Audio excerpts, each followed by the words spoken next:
So as I've been working with the Rider Deluxe pellet grill, I've been trying to figure out how I can store the cooking grates when I have the flex grates installed. So what I found on Amazon are these Command damage-free stainless steel wire hooks.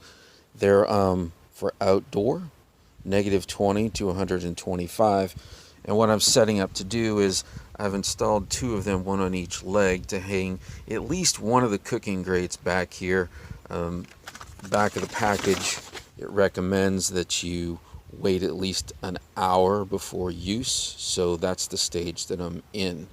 And I'll be giving this kind of a long-term test to see what happens. So that's my idea for storing the cooking grates on the Rider Deluxe pellet grill.